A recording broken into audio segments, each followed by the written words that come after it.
엄마, 아시죠? 내 외동딸의 결혼식 전날 밤. 그 딸은 우울한 표정으로 내 뒤에 서 있었습니다. 나는 놀랐다. 도대체 무슨 일이 일어난 걸까요? 엄마한테 말하지 못한 게 있어요. 딸아이가 천천히 고개를 들었고 그 표정을 보고 나는 침을 꼴깍 삼켰다. 그러자 딸은 손에 무거운 것을 꼭 쥐었습니다. 미안해요. 엄마, 안녕. 그거 행복이 가득할 것 같았던 밤은 슬픔과 미움으로 변했다. 제 이름은 나오코입니다. 24세 때 회사 선배인 다이스케와 결혼해 딸 미키를 낳았다. 저는 고토부키 대상을 수상하며 자녀 양육에 전념했고 남편은 가족을 부양하기 위해 열심히 일했습니다. 나를 보살펴준 훌륭한 가족이었습니다. 우리는 행복한 가족이었고 이웃들도 행복하다고 말했습니다. 그런데 어느 날 갑자기 그 일상이 무너졌다. 내 딸이 5살이 된 직후에 이런 일이 일어났습니다. 갑자기 다이스케는 출근하고 다시는 돌아오지 않았습니다. 회사에 연락해봐도 이유를 알 수 없었고 회사도 다음 날부터 무단으로 작업을 시작했습니다. 아이의 의향심과 이웃들에게 자문을 구했지만 내가 어디로 가는지 추측할 수 있는 정보를 아는 사람은 아무도 없었습니다. 아무도 그것을 가지고 있지 않았습니다. 매일 신문이나 뉴스를 읽어보며 자신에게 무슨 사고나 사건이 있었는지 궁금해도 다이스케는 성장했습니다. 그러나 나는 그런 것을 찾을 수 없습니다. 친절한 다이스케가 완전히 사라졌습니다. 그것이 일어난 일입니다. 갑자기 남동생을 잃어서 슬펐지만 영원히 울 수는 없어요. 얘 딸을 부양하기 위해 그녀는 일을 재개했고 홀로 아이를 키우게 됐다. 딸아이는 어리지만 상황을 이해하고 요리, 청소 등 집안일에도 적극적으로 참여하는 것 같았습니다. 나는 도와주기 시작했다. 초등학교를 졸업할 무렵에는 도시락을 직접 만들고 있었습니다. 딸아이가 힘들었지만 정말 큰 도움을 줬어요. 그녀는 정말 훌륭한 여자인데 내 남편도 그녀를 봤더라면 좋았을 텐데요. 어디로 갔나요? 그런 말을 중얼거리면서 남편의 사진을 자주 이야기한다. 그랬다. 딸아이를 서로 부양하며 살고 있었는데 딸아이도 너무 빨리 자랐습니다. 그는 말했다. 눈 깜짝할 사이에 20년이 흘러 이제 25살이 된 딸이 결혼을 결심했습니다. 그것은 되었다. 딸이 성장하는 모습을 보며 안타까움을 느끼지만 행복해하는 딸의 모습을 볼 때마다 가슴이 뭉클해집니다. 밀려드는 느낌도 들었습니다. 결혼식에 내 아버지와 함께 있지 못해서 미안해. 결혼식 전날 밤에 제가 딸에게 했던 말입니다. 그러자 딸이 고개를 저으며 웃었습니다. 엄마가 여기 계시다는 것만으로도 너무 행복해요. 그렇군요. 오늘은 아버지의 이야기도 듣고 어머니의 말씀도 들어보겠습니다. 나는 원한다. 그런 다음 딸과 나는 남편에 대해 이야기하기 시작했습니다. 나는 서랍에서 빛바랜 오래된 앨범을 꺼내 페이지를 넘겼다. 나는 사진 한 장에 담긴 추억에 대해 이야기하기 시작했다. 이 사진은 처음으로 일어섰을 때의 사진입니다. 아버지는 이 사진을 찍으면서 감동하여 눈물을 흘리셨습니다. 이야기를 나누다 보면 어제 일처럼 즐거웠던 일들이 떠올랐습니다. 불과 5년 만에 존재했던 새 가족의 추억이 갑자기 되살아난다. 그리고 그것은 앨범의 마지막 페이지였다. 거기에는 나와 다이스케의 결혼식 사진이 붙어 있었다. 친구들에 둘러싸여 모두 함께 찍은 단체 사진이었는데 그때 환호성이 거의 들리더군요. 이건 우리 엄마의 결혼 사진이에요. 엄마 웨딩드레스가 너무 귀엽네요. 너도 곧 이 옷을 입게 될 거야. 아버지가 돌아가시기 직전에 일어난 일을 기억합니다. 내가 5살이었을 때 엄마가 외출하고 내가 집에 없을 때 엄마가 찾아와 나를 돌보아 주셨다. 그와 그의 아버지가 함께 보고 있었던 것 같아요. 먼 기억이지만 이 얼굴은 또렷이 기억난다. 딸의 이야기가 사실이라면 남편은 큐타니를 자신의 집으로 초대했을 것입니다. 게다가 나에게 아무 말도 하지 않은 걸 보면 그의 정체는 건강하지 않은 것이 분명해야 합니다. 결혼식에서의 큐타니의 행동을 보면 이를 쉽게 짐작할 수 있다. 한 번도 가져본 적 없는 의심에 사로잡혀 숨이 얕아졌습니다. 하루라도 빨리 집에서 나와 남편에 대한 조사를 시작하고 싶었는데 내일 딸아이가 결혼식이에요. 나는 당황한 마음을 억누르며 조심스럽게 앨범을 닫았다. 지금은 아빠를 내버려두자. 내일은 너의 중요한 햇살 가득한 무대야오냐 하면 그러나 그것은 어머니에게 중요합니다. 당신은 당신의 아버지에 대해 알아보아야 합니다. 좋을 수도 있습니다. 지금 나에게 가장 중요한 일은 외동딸의 결혼식을 보는 것이다. 그런데 그게 끝나면 나와 함께 일할 수 있을지 궁금해요. 내 말에 딸이 고개를 끄덕였다. 다음 날 딸의 결혼식이 성대하게 거행되었습니다. 예전에 나와 비교했지만 쿄코만큼 나쁜 사람은 본 적이 없습니다. 그게 나를 가장 편안하게 만들었다. 내 딸이 이렇게 행복했으면 좋겠다. 그리고 그런 소녀를 어렸을 때부터 이렇게 힘들게 한 다이스케를 용서할 수 없다는 생각이 든다. 나는 그에게 감정을 갖기 시작했습니다. 혹시 사건에 휘말린 게 아닐까 걱정하던 날에도 나는 배신을 당했을지도 모른다. 아마도 진실을 알고 싶었던 그녀는 딸과 함께 갱신사무소를 찾아가 남편에 대한 조사를 요청하기로 했다. 조사 결과 최악의 시나리오가 확인됐다. 다이스케는 여전히 행복한 삶을 살고 있었습니다. 게다가 그녀에게는 현재 고등학생이 된 아이가 있는데 딸이 앨범에서 언급한 쿄코와 같은 성을 갖고 있다. 그랬다. 전혀 다른 가정을 꾸렸다는 사실에 설렘을 감출 수 없었지만 무엇보다 그를 용서할 수 없었다. 이 문제는 딸 외에 아직도 파트너의 아이와 함께 살고 있다는 점이었습니다. 그것에 관한 것이었습니다. 당장 남편을 침범하고 싶었지만 먼저 집을 나가야 했습니다. 나는 그렇게 하기로 결정했다. 언젠가 남편이 집에 돌아올 때 성난 파도의 길을 잃지 않도록 무슨 일이 있어도 지켜온 집입니다. 그러나 이렇게 된다면 이야기는 달라집니다. 딸과 남편의 도움으로 그녀는 다이스케의 개인 소지품을 모두 없애기로 결정했습니다. 미리 빌린 집의 방으로 소지품도 보내고 집을 철저히 청소했습니다. 당연히 남편의 사진도 쓰레기 봉투에 버렸습니다. 또 남편의 잘못을 폭로한 웨딩 사진도 앨범에서 삭제했다. 구겨서 버렸어요. 나는 모든 것을 잃은 뒤 오늘 다이스케의 아파트에 들이닥쳤다. 인터폰으로 전화를 걸자 갑자기 20년 동안 실종된 남자가 나타났다.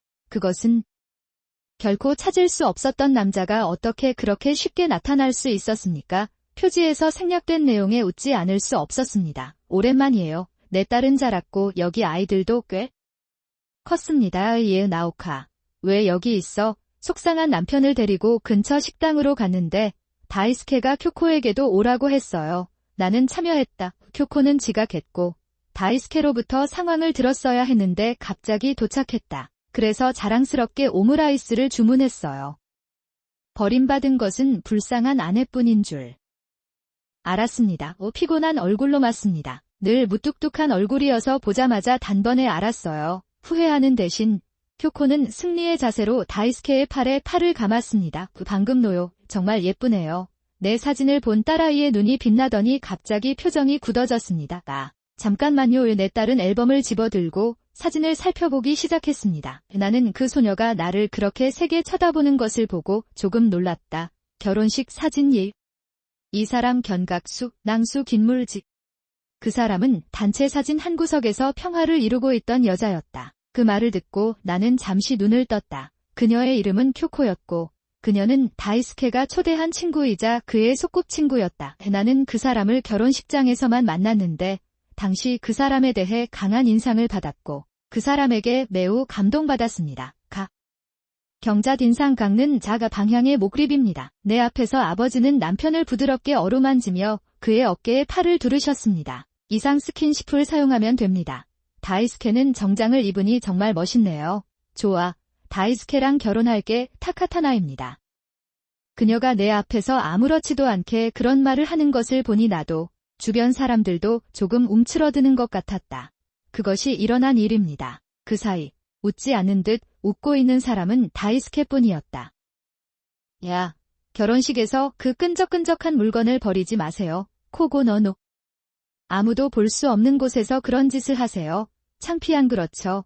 견사유수념감 하지만 결혼식에서 그런 말을 하면 분위기가 나빠질 뿐입니다. 우르으하 당시 사더나마 내상소수 그랬다. 딸이 쿄코에 대해 물었을 때 그때의 나쁜 기억이 되살아나 마음이 불타올랐습니다. 나는 그것에 사로잡혔다. 어쨌든 당신은 이 시간에 태어나지 않았습니다. 이 사람과 결혼한 이후로 우리는 전혀 만난 적이 없고 아마 모르실 겁니다. 그렇게 말하면서도 딸은 뭔가 확신을 갖고 있는 것 같았다. 네, 물론이죠. 사이 사람에 대해 알아보겠습니다. 뭔가 묘한 분위기를 느끼며 꿀꺽꿀꺽 삼켰다. 도대체 그게 어디야 가가.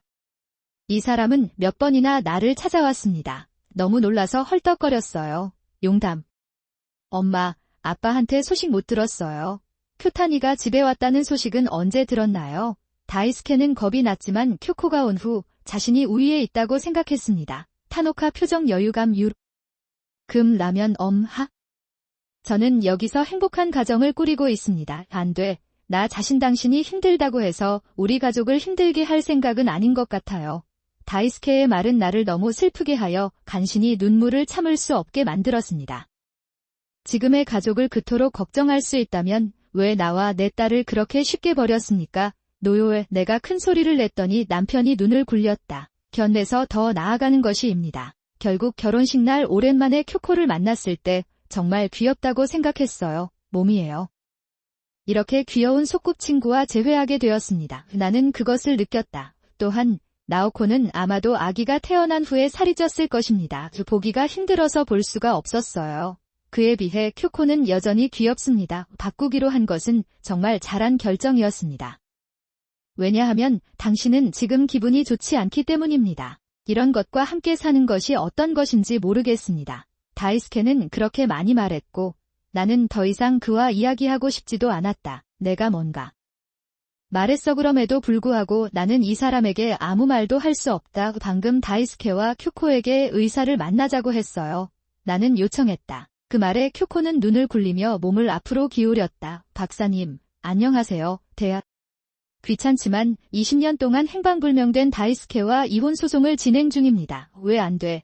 나는 그 사람이 언젠가 돌아올 것이라고 생각하며 자리를 지키고 있었다. 이런 식으로 유용할 거라고는 전혀 생각하지 못했습니다. 내가 그렇게 말하자 쿄코는 다이스케의 팔을 뿌리치며 큰 소리를 지르기 시작했다. 다이스케가 죽었다고 판단하면 다이스케가 스스로 나와 이혼할 것이고 나는 의사에게 소송을 제기할 것입니다. 걱정하지 않아도 된다고 하셔서 저도 따라갔습니다. 나는 피해자입니다. 나쁘다 대조. 이것은 허키? 쿄코는 남편을 강하게 끌어당기고 식당 밖으로 뛰쳐나갔다. 그런 일이 일어났습니다. 남편은 죽음의 문턱에서 옆구리를 붙잡고 있었습니다. 잠깐만요의 서명 비용을 지불할 수 없습니다. 나는 지금 일하지 않습니다. 그랬어요. 쿄코의 가족은 부유했고 그녀는 그들의 지원을 받으며 살았습니다. 이렇습니다. 그렇게 하면 당신은 그 집에서 쫓겨날 것입니다. 내 삶조차 그대로인데 이노야. 내가 어떻게 퇴근할 여유가 있지? 그게 무슨 말이에요? 그게 편해요. 당신은 어린 딸을 남겨두고 일하지 않는 나에게 강요했습니다. 당신은 그런 말을 할 수 없었습니다. 이것은 스스로 만든 결과이므로 준비하십시오. 그런데 나는 이미 당신과 살던 집을 포기했으니 이제 살 수 있는 곳이 생겼습니다. 나도 찾아봐야겠다. 내가 자리에서 일어나려 할 때 내 사랑은 내 손을 잡고 눈물을 글썽이며 애원했습니다. 여기 있어요. 잠깐, 나오코, 다시 시도해볼까요? 내 딸도 나를 만나고 싶어 했습니다. 결국 가족은 함께 있어야 합니다. 저도 사과드리니까 저도 용서해주세요. 나에게 뭔가 오해가 있는 것 같지 않아요. 사랑하는 사람의 손을 뿌리치고 차갑게 잡습니다. 나는 그리움의 눈으로 아래를 내려다보았다. 당신은 이미 낯선 사람입니다. 20년 전 나는 그것을 스스로 버렸습니다. 그렇습니까? 나는 그 저주를 삼켰다. 당장 나가라 기생충아. 그러면 아버지도 어머니도 기뻐하실 것입니다. 가족은 자격이 없습니다. 당신은 이 편안하고 넓은 가족의 집에서 살 권리가 없습니다. 나는 남동생을 등지고 의기양양하게 웃으며 집을 나섰다. 아무것도 모른다는 게 행복해요. 2달 후 저는 언니에게 도와달라고 간청합니다. 은하는 웃으며 전화 너머로 울며 애원하는 남동생에게 말했다. 불쌍한 것. 당신은 내 비밀을 알고 있습니다. 제 이름은 한다 나오코입니다. 6년 전 지방대학을 졸업한 뒤 현지 회사에도 입사했습니다. 저는 회사원으로 일하고 있었어요. 하지만 저는 평소 글쓰기를 좋아했기 때문에 인기 있는 웹작가가 되었습니다. 그의 일에 관심이 있었다. 나도 회사 일을 싫어하지 않는다. 하지만 기사를 쓰고 싶은 마음은 강합니다. 나는 감동받았다. 서둘러야겠다고 생각해서 바로 부업 공부를 시작했습니다. 물론 본업을 게을리하지 않고 본업에 전념하면서 부업과 균형을 이루려고 노력합니다. 그랬다. 몇 년이 지나자 부업을 하는 것만으로도 꽤 많은 돈을 벌 수 있게 되었습니다. 저는 그 기회를 빌어 평소 해보고 싶었던 웹작가로 전향하기로 결심하고 도전하게 되었습니다. 그래서 직장을 그만두고 부모님 집에서 재택 웹작가로 일하기 시작했습니다. 처음에 부모님은 저에게 빨리 결혼하라고 하셨고 제가 정규직을 구할 수 없다는 게 믿기지 않으셨습니다. 많은 말을 한 것 같습니다. 그러나 가족이 더 많은 돈을 갖게 되면 그들의 부모는 종종 결혼에 대해 이야기하기 시작합니다. 덜해졌습니다. 솔직히 많이 아팠는데 나아져서 다행이네요. 얘야. 다음에는 케이스케가 약혼자를 데리고 온다고 들었어. 너도 얼굴 좀 보여라 그렇게 해주세요. 어머니가 남동생과 그의 약혼자가 집에 온다는 소식을 들었을 때 나는 우울함을 감출 수 없었습니다. 며칠 후 케이스케는 약혼자 사야카와 함께 부모님 집에 왔습니다. 나도 마지못해 인사에 동참했지만 부모님과 남동생들은 아무렇지도 않게 잡담을 나누고 있었다. 그랬다. 케이스케가 이렇게 좋은 아내를 데려와서 다행이에요. 현재 회사에서 사야카를 만났습니다. 그녀는 이 부서에서 최고의 마돈나라고 합니다. 아니, 그런 경우라면 부끄러우니까 그만 두세요. 영광입니다. 이렇게 제가 훌륭한 가문의 아내가 될 것이라는 게 믿기지 않아요. 사야카는 무심코 거실과 천장을 둘러보며 말했다. 직장을 구하고 돈을 벌기 시작하면서 집을 다시 짓기 시작한 것은 당연한 일이다. 내 의도 없이 강제로 대출금을 빼냈음에도 불구하고 부모님은 전혀 개의치 않으셨다. 거기에는 없습니다. 반대로 집을 재건축하는데 왜 아낌없이 돈을 쓰지 않겠습니까? 화가 났고 나는 전화를 받았다. 이들은 내 의견이나 주장을 전혀 듣지 않는 사람들입니다. 활발한 대화에서 소외감을 느낀 사람은 나뿐이었다. 솔직히 말해서 나는 케이스케와 별로 사이가 좋지 않다. 4년 전 그는 시내 대학에 입학해 곧바로 시내 회사에 취직했다. 만난 지 4년이 지났지만 늘 남동생에 대한 애틋한 마음이 있었다. 케이스케는 항상 이기적인 성격을 가지고 있습니다. 빌려준 장난감은 늘 깨져 있었고 읽던 책은 과자와 주스로 얼룩져 있었고 CD는 파손되어 반환되거나 허가 없이 판매되었습니다. 심지어 내 돈으로 산 것들도 어른 취급을 받았으니 당연히 부모님께 항의를 했죠. 그랬다. 그러나 케이스케의 부모는 그의 편이었다. 그 결과 쿄코와 다이스케는 각각 300만 엔의 의사 진료비를 청구받았다. 다이스케 아버지와 헤어진 쿄코는 약탈적인 사랑이라고 입을 다물고 있었기 때문에 가족들에게 감동을 받고 그녀를 부양하겠다고 제안했다. 그는 직장을 잃었고 익숙하지 않은 아르바이트를 강요당했습니다. 아이를 고등학생으로 키우는 데는 돈이 많이 들기 때문에 앞으로 아이의 어려움은 더욱 커질 것입니다. 그럴 것이다. 다이스케는 근처 슈퍼마켓에 고용된 것 같은데 더 이상 젊지 않고 무거운 단보를 갖고 있는데 가방을 들고 다니는 것, 동생의 상사에게 혼나는 것 같은 것에는 별로 신경을 쓰지 않는 것 같았다. 의사의 진료비를 지불할 수 없는 다이스케는 빚에 눌리고 그의 미래는 불확실하다. 아마 눈에 보이지 않는 삶을 살겠지만 그건 내가 아는 바가 아니다. 저는 혼자 살아갈 각오가 되어 있었는데 딸의 남편이 그는 우리가 함께 이사하자고 제안했습니다. 아무래도 딸에게서 내 어려움을 들었나 보다. 그는 내가 그와 함께 살기를 원한다고 말했고 나는 그렇게 하기로 동의했습니다. 제가 일이 너무 바빠서 친절하게 대해주시는 모습이 정말 행복했습니다. 현재 그녀는 딸, 사위와 함께 행복하게 살고 있다. 늘 두 사람과 함께 살아온 나에게 현재의 삶은 활기차고 행복했다. 또한 그들은 가까운 시일 내에 가족을 확장할 계획입니다. 내 딸의 뱃속에 새로운 생명이 살고 있었습니다. 이 아이가 태어나면 가족 사진을 찍으러 갈 예정이에요. 집을 떠날 때 가족 사진을 모두 버렸습니다. 과거의 끔찍했던 기억은 잊어버리고 앞으로 더 늘어날 행복한 추억들을 첫 사진으로 남겨보세요. 새 앨범에 넣을 생각이에요. 부끄럽지 않나요? 대출금, 세금, 생활비 등을 포함해 한 달에 50만 엔이 든다. 부모님은 어떤 도움도 없이 모든 비용을 지불하셨고 저는 아직 미혼이고 니트이며 부모님 집으로 돌아가고 있습니다. 아니면 정말 쓰레기. 이 사람이 내 여동생이라는 게 믿어지지 않아요. 남동생이 갑자기 아내와 함께 집으로 돌아왔습니다. 늘 제자리에서 벗어나 있던 이 교활한 놈에게. 나는 아무것도 기대하지 않는다. 그런데 당신도 기생충 죽음으로 돌아왔죠. 나는 주어진 용돈으로 필사적으로 노력했고 동생이 그것을 망치지 않도록 조심스럽게 보호했습니다. 그것이 내가 여기 온 이유입니다. 안 좋은 점은 그것뿐만이 아니었습니다. 나는 비교적 좋은 성적을 받았고 마음에 드는 것을 찾기 위해 몰래 도시에 있는 대학에 다녔다. 나는 꿈을 꾸고 있었다. 하지만 부모님은 허락하지 않으셨어요. 여자들은 미래에 대한 희망이 별로 없으니 고등교육을 받지 말고 바로 취업을 하세요. 특히 아버지께서는 여성이 학력을 가지고 있는 것은 의미가 없으므로 일을 해야 한다고 생각하십니다. 나는 그것을 받아들일 수 없었고 이제는 여성이 사회에 나가서 활동적인 역할을 하는 것이 정상이 되었습니다. 나는 계속해서 아버지를 설득하려고 노력했습니다. 고등학교 졸업 전은 취업할 수 있는 일자리가 제한되어 있기 때문에 고등교육을 받아 취업할 수 있는 일자리를 늘리고 싶습니다. 제발 거듭된 설득 끝에 지방 전문대학에 진학할 수 있는 허가를 받았습니다. 그랬다. 전문대학을 졸업하고 혼자 살고 싶었지만 부모님은 단호히 거절하셨습니다. 그랬어요. 그가 원하는 대로 고등교육을 받을 수 있도록 허락해 주셨으니 집으로 돈을 좀 보내주세요. 부모님 집에 머물도록 제사를 지내고 취직 후에도 계속해서 집에 돈을 넣었다. 제한된 급여로 수년 동안 돈을 저축하는 것은 큰 투쟁이었습니다. 돈을 아끼고 싶어서 집에 드리는 돈을 줄이고 싶다고는 말할 수 없었다. 부모님이 허락하실 거라고는 상상도 못했으니까요. 분명히 부모님은 나보다 케이스케의 교육과 취업에 더 많은 돈을 쓰고 싶어 하셨습니다. 이는 간접적으로 나도 케이스케의 비용을 지불했다는 뜻이다. 부모님은 내 돈을 사용하여 멋진 집을 지으셨습니다. 나는 항상 의심을 품었다. 나는 늘 부모님에게 커져가는 불만을 표현하며 왜 스스로 결정을 내리지 못하는지 궁금해합니다. 나는 그것을 느끼고 있었다. 하지만 직장 복귀에 관심이 생기고 글쓰기를 좋아한다는 사실을 깨달은 후에야 글쓰기를 하고 싶다는 생각이 들기 시작했습니다.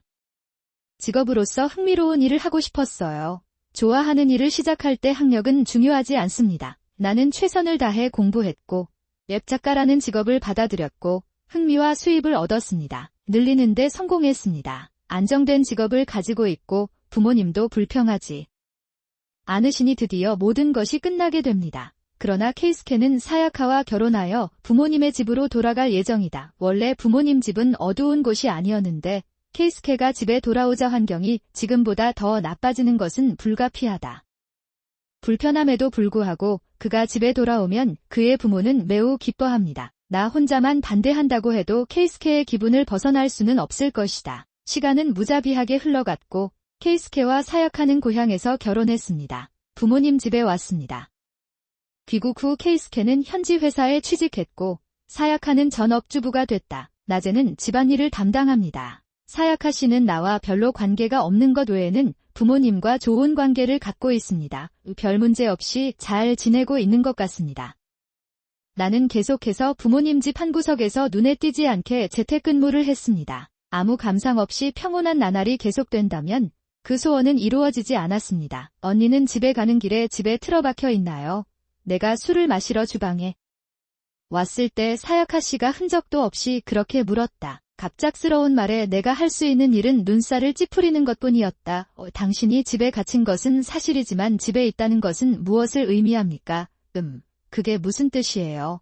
결국 당신은 하루 종일 방에 틀어박혀 있었죠. 그렇죠? 대체 뭐 하는 거야? 뭐라고? 일인데 방에 틀어박혀서 할 수 있는 일이 있나요? 그냥 게으르고 집에만 있으라는 핑계로 들리네요. 어쩌면 당신은 그 나이에도 여전히 부모님의 정강이를 물고 있으니까 독립하는 게 낫겠어요. 나오코씨 어지러울 정도로 주제에서 벗어난 대사. 나는 지금까지 케이스케와 사야카 씨가 나를 깔보고 있었다는 것을 깨달았다. 지금 이 사실을 상기하게 된다면 얼마나 좋았겠습니까? 내 동생은 전혀 변하지 않았습니다. 그는 나에게 머물 곳도 주지 않고 다른 사람들 앞에서도 입을 다물고 있다.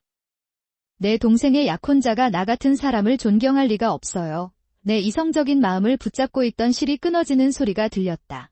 뱃속 깊은 곳에서부터 조용한 분노가 솟아올랐다. 그러나 나는 그것을 보여주지 않고 그것에 대해 소란을 피운다. 알았어요. 그렇게 말하면 나갈게. 나는 여전히 웃고 있는 그들에게 미소를 지으며 조용히 내 방으로 돌아갔다. 나는 즉시 컴퓨터를 열고 임대아파트 목록이 나와 있는 웹사이트를 검색했다. 그랬다. 늘 꿈꿔왔던 혼자 생활을 이렇게 슬픈 마음으로 시작하게 되었다는 게 믿겨지지 않습니다. 나는 그렇게 생각하지 않았지만 이번이 아마도 마지막 기회일 것입니다. 좋은 부동산을 몇 개 구한 뒤 부모님에게 독립해서 생활을 시작하라고 말씀드렸습니다. 내가 말했잖아. 케이스케가 돌아왔기 때문인지 이번에는 특별한 이해 없이 허가가 내려졌다. 아마도 케이수키가 거기에 있기 때문에 수입에 대해 걱정할 필요가 없으며 그는 나에게 전혀 무관심합니다. 그런 일이 있었나 봐요. 하지만 우리에겐 그게 편했어요. 나는 부동산을 찾을 수 있었고 몇 주 후에 부모님 집에서 나왔습니다. 내가 떠나기 직전에 케이스케와 사야카가 나를 배웅했지만 전혀 나만의 공간에 혼자 있다는 게 자유롭고 해방감이 느껴지고 정말 즐거웠어요. 내가 살던 집이 얼마나 비좁은지 다시 한번 깨달았다.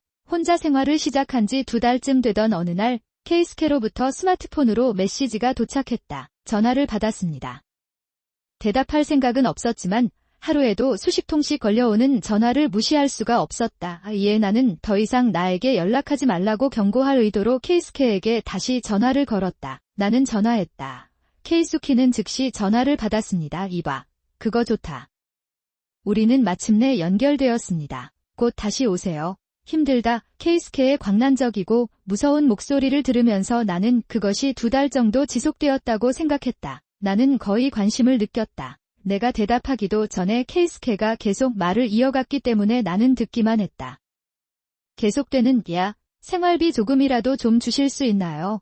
나 지금 정말 빡빡한 기분이야. 그렇습니다. 왜 이런 일이 일어나는지 모르겠습니다. 좋아요. 힘들다. 남의 일인 것처럼 그런 말은 하지 마세요. 대출금과 세금 납부를 따라잡다 그것을 가지지 않는 것은 어렵습니다. 그런 것 같아요. 결국 그 돈은 내가 지금까지 지불해왔던 돈이다. 내 말에 케이스케는 깜짝 놀랐다. 이 대출금, 세금, 각종 생활비는 모두 내가 번 돈으로 지불한다. 거기 있었어요.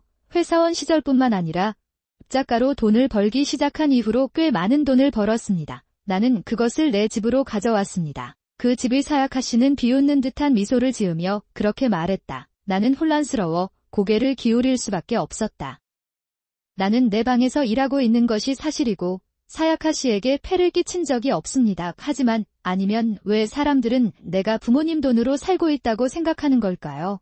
실제로는 그 반대입니다. 무슨 일이야? 분쟁이 있었나요? 내가 침묵하고 있는 동안 거실에서 케이스케가 나타났다. 이것이 복잡할 것이라는 나의 예감은 적중했다. 난 단지 내 여동생이 입을 다물었을 때 무엇을 하고 있었는지 묻고 있었을 뿐이야. 사야카 씨는 명랑하면서도 냉소적인 목소리로 그렇게 말합니다. 케이스케도 유혹에 빠진 듯 사악하게 웃는다. 아, 내 여동생이 이 집에 오래 살았구나. 부모님의 욕설은 어떻습니까? 케이스케는 사야카 씨에게 꼭 맞는 장난스러운 목소리로 말합니다. 그는 어떻게 그렇게 확신에 차서 사실이 아닌 말을 할 수 있습니까? 그러자 케이스케는 믿을 수 없는 말을 던진다. 대출금, 세금, 생활비 포함 월 50만 원 부모님이 모든 비용을 지불했기 때문에 독신이고 기생인 것이 부끄럽지 않습니까? 아니, 그렇게 많은 돈을 부모님에게 갚게 하시나요? 내 돈으로 결제했다고 해도 과언이 아니다. 사야카가 칭찬한 좋은 집에 대한 대출을 받을 수 있었던 것은 내 돈 덕분이었다. 하지만 나는 더 이상 그 가구의 구성원이 아니므로 지불할 의무가 없습니다. 케이스케는 한동안 말문이 막혔다가 이내 당황한 듯한 목소리로 말을 시작했다. 안타깝네요. 만약 내 여동생이 나에게 돈을 줬다면 나는 집을 떠나더라도 그녀에게 돈을 줬을 것이다. 당신은 가야 합니다. 당신은 그 집의 권력 기둥이지 않습니까? 부모님도 당신도 사야카 씨도 모두 나에게 떠나라고 했어요. 그것이 내가 원했던 것입니다. 언니가 일도 못하고 집에서 뒹굴뒹굴만 하는 것 같아 부모님 집으로 돌아갔습니다. 누군가 전화하면 짜증나지 않나요? 이제 당신은 위대한 나라의 기둥이 되었으니 가족을 부양하는 것이 어떻겠습니까? 나는 케이수키의 고함을 무시하고 전화를 끄는 다음 그와 그의 가족 전체를 블로그에 올렸습니다. 나는 확인했다. 내가 이사하는 곳을 그들에게 말하지 않은 것이 다행이다. 가르쳐 주신다면 돈을 달라고 했을 겁니다. 그들은 혼잡했을 것입니다. 그 후 친척들을 통해 부모님 집의 상황을 알 수 있었습니다. 이 부모님은 저축한 돈으로 생활비를 마련하려 했으나 결국 집 유지비와 생활비를 감당하지 못한 것으로 알려졌다. 분명히 그는 지불할 수 없었습니다. 빚 때문에 그는 부모님의 집을 포기해야 했고 지금은 내 식구가 작은 아파트에서 비좁게 지내고 있다. 에 거주하고 있다고 합니다. 사야카는 자신의 가족이 부유하고 산꼭대기가 멸종이 많은 곳이라고 생각했다. 자리 잡은 것 같습니다. 돈 걱정 안 해도 된다는 착각이 있어서 회사도 가기 싫고 아르바이트도 하기 싫었어요. 그는 꺼려하는 것 같습니다. 그녀와 어머니 사이의 관계는 악화되었고 케이스케는 매일 싸우기 힘들었습니다. 좋아요. 아버지는 퇴직 후에도 계속 회사원으로 일해야 했고 어머니 역시 도박꾼으로 아르바이트를 하셨다. 늘려야 할 상황입니다. 원래 도시보다 급여가 낮은 고향에서 일하던 케이스케는 매일 야근을 하게 된다. 그는 지친 것 같습니다. 케이스케에게는 대국의 기둥이 되어야 한다는 부담감과 부모님의 기대 때문에 힘든 일이다. 그렇게 생각해요. 그러나 나는 이것 때문에 어둠 속에 갇혀 있었습니다. 그럼에도 나는 부모님을 스스로 떠날 수 없었기에 부모님을 떠날 수 없었다. 그랬던 것 같아요. 나는 나고, 부모님은 부모님이고, 남동생은 남동생이다. 그렇게 생각했어야 했는데 전혀 생각하지 못한 제 자신을 반성하게 되었습니다. 하지만 나는 나 자신을